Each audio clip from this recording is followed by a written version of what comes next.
एक छोटे से गांव में रामू नाम का एक गरीब किसान रहता था। उसके पास एक घोड़ा था जो खेतों में उसकी मदद करता था। एक दिन वह घोड़ा गलती से एक गहरे कुएं में गिर गया। रामू बहुत परेशान हो गया। वह जानता था कि कुआं बहुत गहरा है और घोड़े को बाहर निकालना आसान नहीं होगा। रामू ने गांव के लोगों से मदद मांगी, लेकिन सबने कहा यह असंभव है। घोड़ा बहुत गहरे कुएं में गिर चुका है, उसे बचाने की कोशिश बेकार है।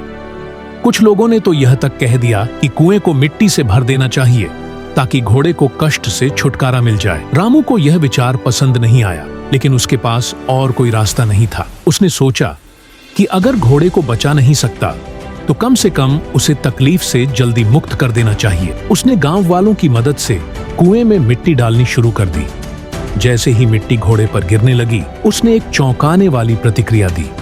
घोड़ा हर बार अपने ऊपर गिरने वाली मिट्टी को झटक कर नीचे गिरा देता और फिर उस पर चढ़ जाता।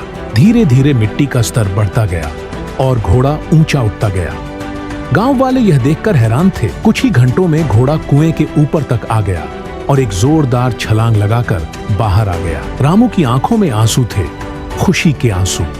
उसने घोड़े को गले लगा लिया और समझ गया कि मुश्किलें जीवन में आती हैं, लेकिन अगर हम उन पर घबराने के बजाय उनका सामना करें तो वे ही हमें ऊपर उठाने का कारण बनती हैं। सीख: जीवन में कई बार कठिनाइयां आएंगी, लेकिन अगर हम धैर्य और समझदारी से काम लें तो कोई भी मुश्किल हमें हरा नहीं सकती। हमेशा उम्मीद बनाए रखें और कभी हार मत मानो।